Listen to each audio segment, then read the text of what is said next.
Bismillah. Should we do it? Alright.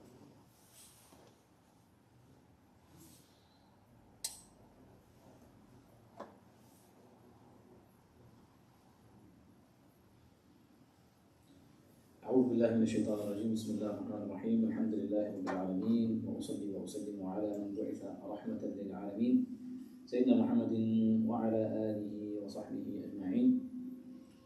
وبعد. We're going to continue, inshallah, with our reading of Al-Adab, al-Mufrad by Imam al-Bukhari, which is all about the etiquettes of Muslims, how we should conduct ourselves with Allah subhanahu wa ta'ala, as well as our fellow Muslims in our day-to-day lives, what kind of characteristics we should have, what kind of things we should do in all scenarios, in all situations, and all circumstances. So we spoke last week about a bunch of different things and the guidances that the Prophet ﷺ gives with regards to many things, from that consultation, how we are put in a position of trust and how we should honour that trust. What happens if a person gives bad advice to a Muslim when they're asked for that advice, and so on and so forth. All of those things we spoke about. So we stopped, I think, on Bab al-Ulfa, on friendship, after speaking about people's love for one another and how they should have this love for one another, and the Prophet's statements with regards to that. And so we stopped on the chapter of friendship. What does the Prophet ﷺ say about this concept of friendship? Let's have a look, shall we? So without further ado, let us begin. قال المصنف رحمه الله ونفعنا الله بعلومه وعلوم شيخنا في الدارين آمين. باب الألفة, the chapter on friendship, hadith number 261. حدثنا أحمد بن عاصم قال حدثنا سعيد بن غفير قال حدثني ابن وهب عن حيوة بن شريح عن دراج عن عيسى بن هلال الصدفي عن عبد الله بن عمرو بن العاص عن النبي صلى الله عليه وسلم قال إن روح المؤمنين ليلتقيان في مسيرة يوم وما رأى أحدهما صاحبه. This is a very interesting hadith. Amr ibn al-As reports that the Prophet sallallahu alayhi wa sallam, he said that the souls of two believers, the arwah, they meet in the course of the day, even if they have not actually seen each other in real life. Allah.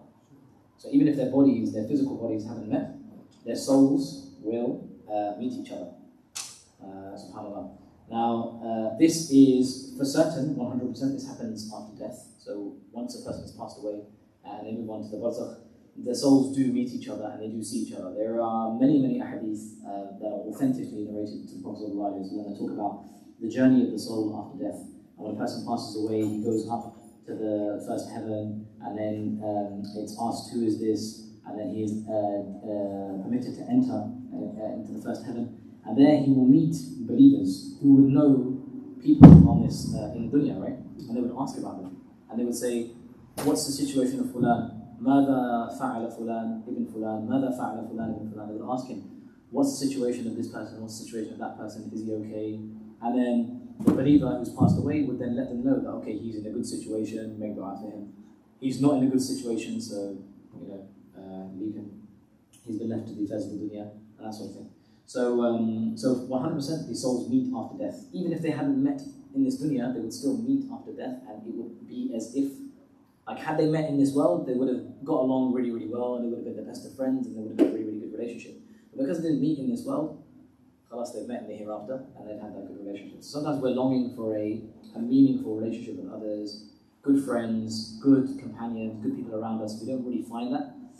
That's because we just haven't met, unfortunately. So that's certainly true with regards to the hereafter, that our souls are going to meet each other and we're going to get along as we would have got along had we met in the dunya. But it's also true for the dunya as well, or it can be said, that's also true for the dunya, that our souls do meet each other when we go to sleep and so on and so forth, even in this life, even if we haven't actually met each other physically. And it's an interesting opening to the chapter, right? The chapter is all about friendship and how we should be friends with one another and have acquaintances with one another. So Imam Bukhari brings this hadith as the opening for the chapter of friendship, which shows that our friendship, when it comes to being friends with one another, there's a deeper level of our relationship. It's not just, okay, how do you benefit me in this world? What do you bring to my life? that's of benefit, right? How do you make me happy or not? And those are the criteria in which I choose the people that are going to be around me. But the reason why Imam Bukhari is bringing this hadith in the first part of the chapter is because our friendships and our acquaintances and the people that we have in our lives, our relationships with them are far more meaningful and far more deeper than just the esoteric, the external, physical money or physical need or whatever. So very interesting. Next hadith is 262. حدثنا عبد الله بن محمد قال حدثنا سفيان بن إبراهيم سفيان عن إبراهيم بن ميسرة عن طاووس عن ابن عباس قال so Ibn Abbas, he says, this is not a statement of the Prophet but it's a narration on Ibn Abbas, النعم تكفر والرحم تقطع ولم نرى مثل تقارب القلوب. He said رضي الله تعالى عنه that blessings will be denied. People will deny you things that you want in this life. Ties of kinship will be cut. Family members will no longer get along with one another, so they will separate from one another.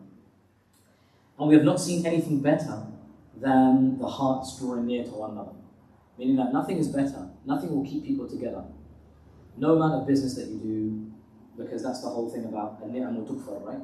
No amount of business that you do, no amount of money that you make, no amount of acquaintances that you have in the business world are ever going to suffice.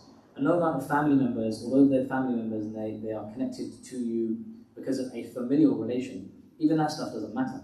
What really matters is the relationship of the heart with one another. That's what truly matters. That's what really bonds us together. And that's the connection that Iman has with, or the believers have one to another because of their Iman. Now, where is Iman found? Is Iman in your mind? Is Iman in your pocket? Is Iman in your bank account? No, Iman is in your heart, right? So the connection that believers have with their hearts is far greater than any other connection.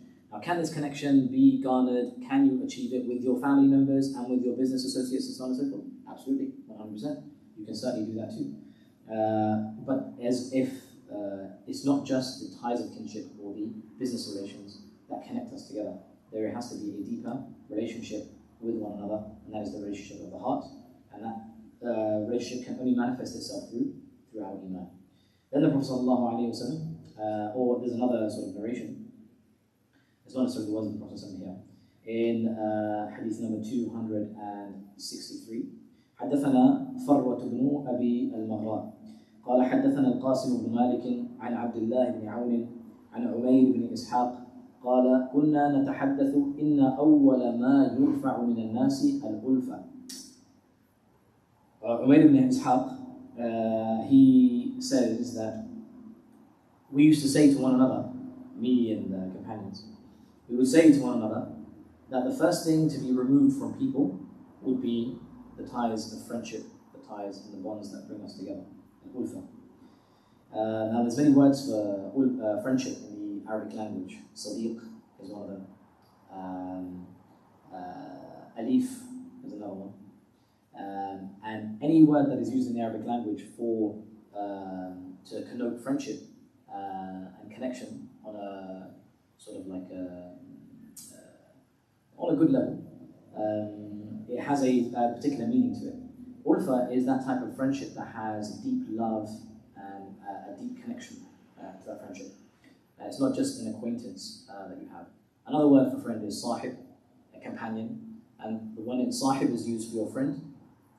That is used for someone who you have been with for a period of time and you have experienced many things together and so on and so forth.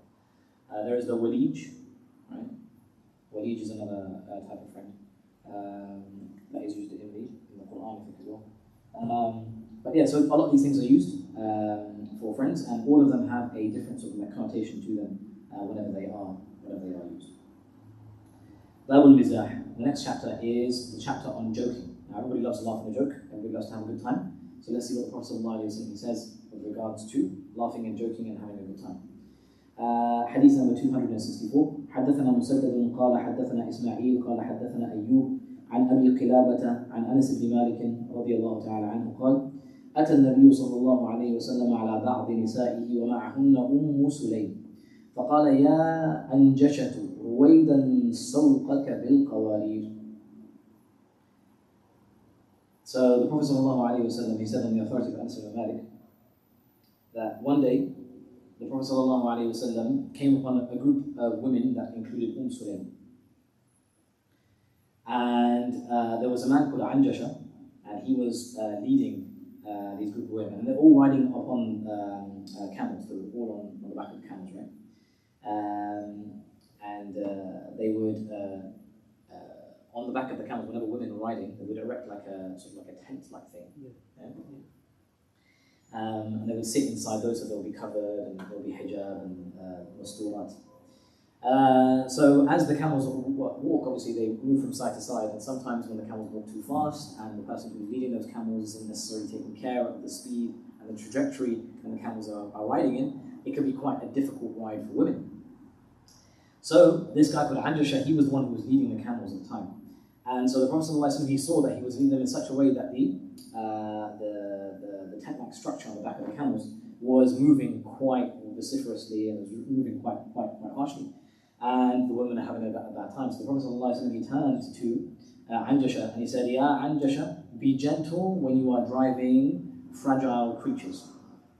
And the word that he used for fragile creatures is al-qawarid. And al-qawarid literally means glass vessels, glass bottles. So he goes, be easy with the glass bottles, like they might break. And obviously the Prophet is using that as almost like a sarcastic way of describing the women that are riding with him. And so Abu Qalaba, the one who's narrating this hadith, he said, فَتَكَلَّمَ النَّبِيُّ صَلَى اللَّهُ عَلَيْهِ وسلم بكلمة لو تكلم بها بعضكم لعبتموها عليه قوله سوقك بالقوارير. So Abu Qalaba, he said that the Prophet ﷺ, he used the word which, if it had been used by any one of you, you would have criticized him for using it. He said, when you are driving glass vessels. So that's a sign of, like, the good nature, the good humor of the Prophet ﷺ. He knew how to have a good laugh, and he knew where to have that laugh as well. And obviously, Abu Qilaba is talking about a time where people don't necessarily know how to joke, and so they may say things and people get upset or offended by what's being said. Hadith number 265 in the same chapter. حدثنا عبد الله بن صالح قال حدثني الليث قال حدثني ابن عجلان عن أبيه أو سعيد عن أبي هريرة رضي الله تعالى عنه قالوا يا رسول الله إنك تداعبنا قال إني لا أقول إلا حقا. So Abu Hurairah radiallahu ta'ala anhu, he said that the Prophet sallallahu alayhi wa sallam, they called out to the Messenger of Allah and said, Ya Rasulullah, O Messenger of Allah, you jest with us, you have a laugh with us, you have a joke with us, like what's going on? As in, almost as if they found that strange that the Prophet would have a laugh and joke with them. So the Prophet said, yes, of course I have a laugh and joke with you, except I only speak the truth, meaning that when he does have a laugh and when he does have a joke, he doesn't lie, and he doesn't make anybody feel upset, criticize, doesn't insult anybody, doesn't use bad words, and so on and so forth. All of these things was from the jest of the Prophet ﷺ. So speaking the truth is very, very important, even when joking. Next hadith is 266. حدثنا صدقة قال أخبرنا معتمر عن حبيب أبي محمد عن بكر بن عبد الله قال كان أصحاب النبي صلى الله عليه وسلم يتبادحون بالبطيخ فإذا كانت الحقائق كانوا هم الرجال. This is a funny one. So Bakr ibn Abdullah, he said the companions of the Prophet صلى الله عليه وسلم used to throw melons at one another when they were joking about. So they would get melons, they would cut melons up into small pieces, and they would chuck them at one another, and they would hit one another with them. Right? And if anybody saw them probably doing that, they'd be like, what on earth? These are the ones with the companions of the Prophet ﷺ. These are the ones who went into jihad fi sabilillah. These are the ones who fought the battles and defended the Prophet ﷺ. And they're here, like in the masjid, gathering together, throwing melons at each other. That's a bit of a crazy one. But in times of trials, like in times of difficulty, and Bakr ibn Abdullah, he uses the word al-haqa'iq, like in times of like real difficulty, when times are tough, when reality hits them. كانوا هم الرجال, they were the ones who were real men. They were the ones who would stand up, they were the ones who would stand up for the rights of others, they were the ones who would defend justice for those who didn't have it. So that shows us that you can have a good time, no problem, but when the going gets tough and when it gets serious, all that joking and jest stops. Hadith number 267. حدثنا بشر بن محمد قال أخبرنا عبد الله قال أخبرنا عمر بن سعيد بن أبي حسين عن ابن أبي مليكة قال مزحت عائشة عند رسول الله صلى الله عليه وسلم فقالت أمها يا رسول الله بعض دعابات هذا الحي من كنانة. قال النبي صلى الله عليه وسلم بل بعض مزحنا هذا الحي. So one day, Aisha radiallahu ta'ala anha, she was cracking some jokes in the presence of the Prophet sallallahu alayhi wa sallam. The joke here isn't mentioned, and I'm not aware of the joke itself, but she was making some jokes. And the Prophet sallallahu alayhi wa sallam's mother-in-law, aka the mother of Aisha radiallahu anha, she was also there. So it was as if she got a little bit shy as to what was happening. So she turned to the Messenger sallallahu alayhi wa sallam. She said, Ya Rasulullah, these are just some of the jokes that our family and this part of our family and this part of our tribe, this is the kind of jokes that we make. So don't be offended, right? And obviously they were from Kinana, and so she mentioned the name of the Qabila. So the Prophet ﷺ, he responded to the mother of Aisha, and he said to her, rather, this is some of our own jokes, or these are some of our own jokes. So, meaning to say that this is nothing new. We joke as you joke, and we have a good time as you have a good time as well. So don't feel shy. So that was the character of the Prophet ﷺ. He knew how to have a good time, he knew when to smile, and he knew when to make others feel comfortable about it as well. Except that he only spoke the truth whenever he did laugh and joke. Hadith number 268, sorry. حدثنا محمد بن الصباح حدثنا خالد هو ابن عبد الله عن حميد الطويل عن أنس بن مالك قال جاء رجل إلى النبي صلى الله عليه وسلم يستحمله فقال أنا حاملك على ولد ناقة. قال يا رسول الله وما أصنع بولد ناقة؟ فقال رسول الله صلى الله عليه وسلم وهل تلد الإبل إلا النوق. Anas ibn Malik radiallahu ta'ala anhu, he said a man came to the Prophet sallallahu alayhi wa sallam one day to ask him for something to ride. So it's almost like he asked him for a lift. Now maybe we order an Uber or something like that, we have in our times. A man came to the Prophet sallallahu alayhi wa sallam and asked him, let me borrow something that I can ride on because I need to go somewhere. And so the Prophet sallallahu alayhi wa sallam, he said, okay, I'll give you the foal, which is a baby camel. So he said, the man said to the Messenger sallallahu alaihi wasallam, Ya Rasulullah, what on earth am I going to do with a foal, with a sheep camel? What am I going to do with a baby? I can't exactly ride it, can I? So the Messenger sallallahu alaihi wasallam, he said, are camels born from anything other than she camels? Meaning that this camel is going to grow up and it's going to be a camel. So I'm giving you a camel on it. That was a sarcasm from the Prophet sallallahu alaihi wasallam, to catch him joking, but he's pulling his leg. Like, I'll give you a little baby. He goes, Ya Rasulullah, I need something to ride. He goes, Ya Allah, here's a little baby camel. And he goes, how am I supposed to ride this? And he goes, don't worry, it's going to become a camel one day, but you can ride it, inshallah. So that was the joke that the Prophet cracked with this man that came to him looking for a camel. So it shows you that the Prophet he knew how to have a good time, and he knew when to joke as well. And joking, some people are quite harsh when it comes to joking. Like, this is having a laugh and stuff like that, right? If you knew the reality, you would cry more than you laugh and stuff like that, right? That's what they say that to you. But the Prophet would laugh and joke as well with others. There's a famous companion of the Allah Ta'ala by the name of Jarir. And the Prophet would always crack joke with Jarir. Sometimes he would see him in the marketplace, right? And he would grab Jarir, and from behind he would cover him by his eyes like this. And he'll call out to everybody in the marketplace, and he'll say, "Man yashtari li hada al-abd?" Who's going to buy this slave of mine, right? And Jarir doesn't know the Prophet, so he's fighting him, and he's like, "Get off me, get off me!" And he turns around, and he sees the Prophet, and he gives him a hug and stuff. So that's the way the Prophet used to have a good time with his companions. So it's not all serious. There are some good moments as well. But when the going gets tough again, they rise up to their responsibility whenever the situation dictates it. Okay, so next hadith is in the new chapter, Babul Mizahi Ma'as-Sabi. So just as the Prophet ﷺ, he would have a good time with the elders of his companions, so men and women, He would also have a good time with children as well, right? So he wouldn't leave them out too. So باب المزاح مع الصبي. Hadith number 269. حدثنا آدم قال حدثنا شعبة قال حدثنا أبو التياح أو التياح قال سمعت أنس بن مالك يقول كان النبي صلى الله عليه وسلم لا يخالطنا حتى يقول لأخ لي صغير يا أبا عمير ما فعل النغير.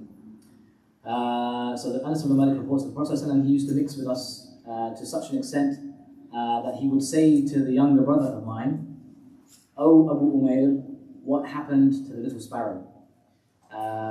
So Umair, or Abu Umair, he was a young man and he had this little bird that he used to take care of. It was like a little pet, right? And he used to love it so much. He used to play with it, he used to pet it, he used to carry it around everywhere. If it flew away, he'd go and get it and bring it back. And anywhere he went, the bird went with him and stuff like that. And then the bird must have died, right? Passed away. And he was really upset about it and would cry a lot and stuff. And really missed the bird. Like, oh, what's my bird? And I really miss it. So the Prophet, obviously he knew him and he used to see him doing this all the time. He used to see him carrying this bird all the time. So he came up to him and said, Ya Aba Umayr ma fa'ala al-Nughayr. And it literally means, what happened to the bird? That's all it means. That's all the Prophet is asking, right? But the way he's asking him is almost like a poetic form. Abu Umayr ma fa'ala al-Nughayr. It's like it rhymes, right? Yeah. So it's like he's trying to make him feel better with a little bit of a poem, with a little bit of a rhyme and stuff like that. And so obviously he's crying and he's like, wiping back his tears and holding back his snot. And he's like, oh, I passed away, Ya Rasulullah. So that's the Prophet would try and have a good time with the kids in order to make them feel better as well.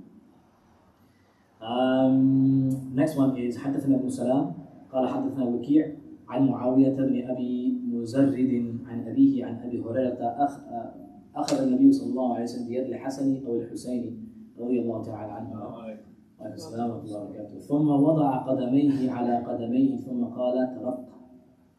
I think we've taken this hadith before. That's why Bukhari hasn't actually put it in a separate hadith number. But the Prophet took Hasan or Hussein one time and he grabbed him by the hand. He put his feet on top of his own feet. Hussein or Hasan's feet were on top of his feet, and he told him to climb up on top of him. We took that hadith, remember? And he told him, open your mouth, and he kissed him in the mouth and stuff like that. Right? So, sallallahu alayhi wa sallam. So we used to have a good time with the kids too. Babu husn al-khuluq. This chapter is about having good character in general. So we've had specific, sort of hadith about, instances about the Prophet's character. But let's see, in general, the Prophet encourages us to good character. So, hadith number 270. حدثنا أبو الوليد قال حدثنا شعبة عن القاسم بن أبي برزة قال سمعت عطاء الكيخاراني عن أم الدرداء عن أبي الدرداء عن النبي صلى الله عليه وسلم قال ما من شيء في الميزان أثقل من حسن الخلق. The Prophet ﷺ, he said that there is nothing which weighs heavier in the balance and in scales of Yawm al-Qiyamah than good character. So good character is going to outweigh pretty much everything else. And that all stems from La ilaha illallah, right? Because we know that there's another hadith that if all of this entire creation and everything in it was to be put on one side of the scale, and La ilaha illallah was to be put on the other side of the scale, La ilaha illallah would outweigh everything else, right? So our good character, what that means is, what the Prophet said, how to put those two hadiths together, because now we're saying good character outweighs everything. So does good character also outweigh La ilaha illallah? What's going on here? So the way to understand that is that good character emanates from La ilaha illallah. Emanates from recognizing the oneness of Allah subhanahu wa ta'ala. Does that make sense? How is that? How do we actualize that? What's the reality of that? Someone does something of khair to you, you recognize that is from Allah subhanahu wa ta'ala. It's a ni'mah from Allah subhanahu wa ta'ala. Somebody does something bad to you, or something bad happens in your life, you recognize that is a test from Allah subhanahu wa ta'ala. Right?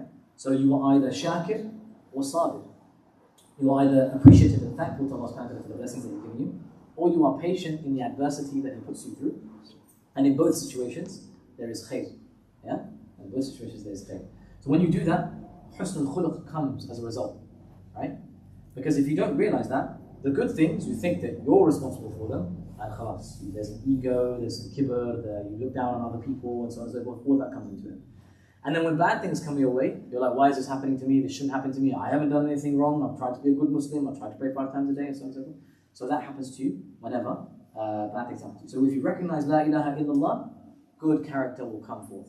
If If you don't recognize La ilaha illallah, you're going to struggle with good character, no matter how much you try. Okay, the next hadith is 271. حدثنا محمد بن كثير قال حدثنا سفيان عن الأعمش عن أبي وائل عن مسروق عن عبد الله ابن عمر قال لم يكن النبي صلى الله عليه وسلم فاحشا ولا متفحشا وكان يقول خياركم أحاسنكم أخلاقا. So Abdullah ibn Umar, or Abdullah ibn Amr, should I say, sorry, he narrates that the Prophet ﷺ was neither coarse in describing his character. He was neither coarse, nor did he make a show of being coarse and vulgar. So he was never in his speech, right? He was never, or in his action, he was never vulgar. He never did anything that was like, people would look at him and be like, yo man, what are you doing? You don't calm down a bit, right? Nothing like that. Always was in control of what he said and what he did. Even if he was angry, even if he was happy, no matter what the case was, nothing would come out of his mouth except that which was pleasing to Allah subhanahu wa ta'ala. And he used to say, the best of you is the one who has the best character. So it doesn't matter how much you pray, it doesn't matter you're a hafiz, you're not a hafiz, it doesn't matter how much Quran you know, it doesn't matter where you've been, how many times you've been in Umrah, how many times you've been in Hajj, how much money you have, nothing else matters except your good character. حدثنا, next hadith is 272. حدثنا عبد الله بن صالح قال حدثني الليث قال حدثني يزيد بن الهاد عن عمرو بن شعيب عن أبيه عن جده أنه سمع النبي صلى الله عليه وسلم يقول أخبركم بأحبكم إلي وأقربكم مني مجلسا يوم القيامة. The Prophet صلى الله عليه وسلم, he said, the Prophet صلى الله عليه وسلم, he said, should I not inform you, should I not tell you about those who are the most beloved to me and those who will be seated closest to me on the Day of Judgment? Allah, do you know what the Prophet beloved is? Of course, right? You don't want to be the closest to the Prophet on the Day of Judgment. Of course. No Muslim in his right mind is going to say, no, I don't want that. Okay, so how do we get that? What do we do to achieve that? So, the Prophet ﷺ, he said, so the people were silent, right? When he said this to them. فسكت القوم فعادها مرتين أو ثلاثة. So they were all silent, right? And he asked them 2 or 3 times, just like I just asked you, and you didn't say anything. I just asked you, no one said anything. And then the message was like, should I say yes? Should I say no? What should I say? So just like that, and I think that's the haiba of the Prophet as well, right? So when the Prophet spoke, everybody was listening attentively. And when he would ask a question, you know, you're in some of those situations where you think so highly of someone, and you want to be regarded highly in their regard too. Like you don't want to say anything that's going to upset them, displease them. You don't want to say anything wrong. So when they ask you a question, you rather stay silent than say something wrong, right? So that was kind of like the situation. So he asked them like once or twice, 3 times to ask the question, right? So قال القوم نعم يا رسول الله. So they all said, yeah, of course, يا رسول الله, yeah, absolutely. So فقال, and then he said after that, أحسنكم خلقا. He goes, the one who's going to be in that position and in that situation is going to be the one that has the best character. The next hadith is 273. حدثنا إسماعيل بن أبي أويس قال حدثني عبد العزيز ابن محمد قال محمد بن عجلان عن القعقاع ابن حكيم عن أبي صالح السمان عن أبي هريرة رضي الله تعالى عنه أن رسول الله صلى الله عليه وسلم قال إنما بعثت لأتمم صالح الأخلاق. It's a very, very famous hadith. Abu Hurairah narrates it. The Prophet ﷺ, he said, I was only sent to perfect good character. And one of the most important things that I was sent for is to perfect good character. And whenever the Prophet ﷺ always says, like, I was only sent to do this, I was only sent to do that, right? It doesn't mean that that's what he's saying. That's not the literal understanding of it, right? Where all he's sent for is to perfect good character. He's sent for many things. He's sent to establish tawheed. He's sent to establish the haqq. He's sent to push back batil. He's sent to establish justice on the land. He's sent to do so many things, to guide others who haven't been guided and who are misguided and so on and so forth, right? All of these things the Prophet and to teach and to bring the Quran to people and be the vessel of revelation and so on and so forth. So all these things, that they are his responsibility. So whenever the Prophet says, I was only sent to do this, what he means by that is this is really, really important, and this is one of the priorities that I was sent to do and sent to establish. So one of those priorities is husn al-khuluq, to establish good character. The next hadith, inshallah, we'll try and read maybe 1 or 2 more if we can. Is hadith number 274.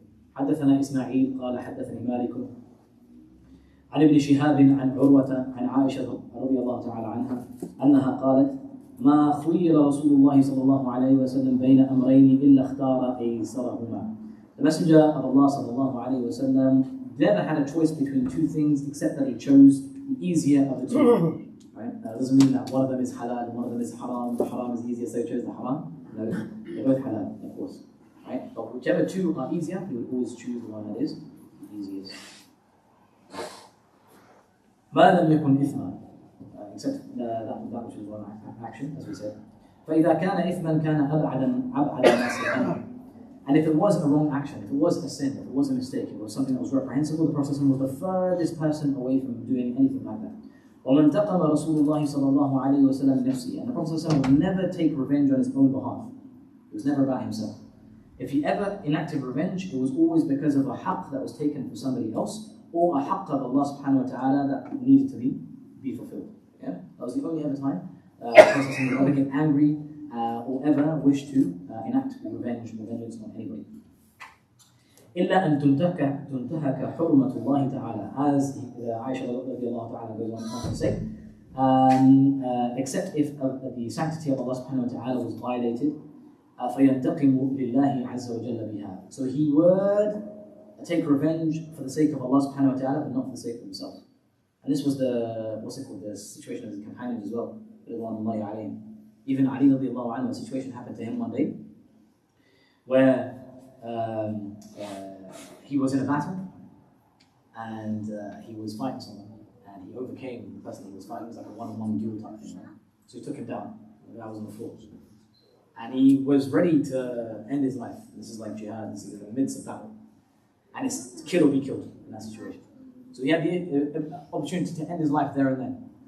And the man spat in his face. All blood and everything, spat in his face. And so Ali radiallahu anhu, when he did this, he turned around and he walked away. When he was asked about it, why did you do that? You had him like in your crosshairs. You were going to deal the blow of death. What stopped you? And Ali radiallahu anhu, he said that at that moment, I was going to do it for myself and not for the sake of Allah. Humur rijal, they are the true men. We've only got a minute to go into Maghrib. We've got one more hadith in the chapter, but I think we'll stop here, inshallah ta'ala. May Allah subhanahu wa ta'ala allow us to benefit from all that has been read. May Allah subhanahu wa ta'ala allow us to have the best of character and to be able to catch jokes, just like the Prophet caught jokes with his companions, and to be able to stand up for the truth whenever the going gets tough or serious. Ameen.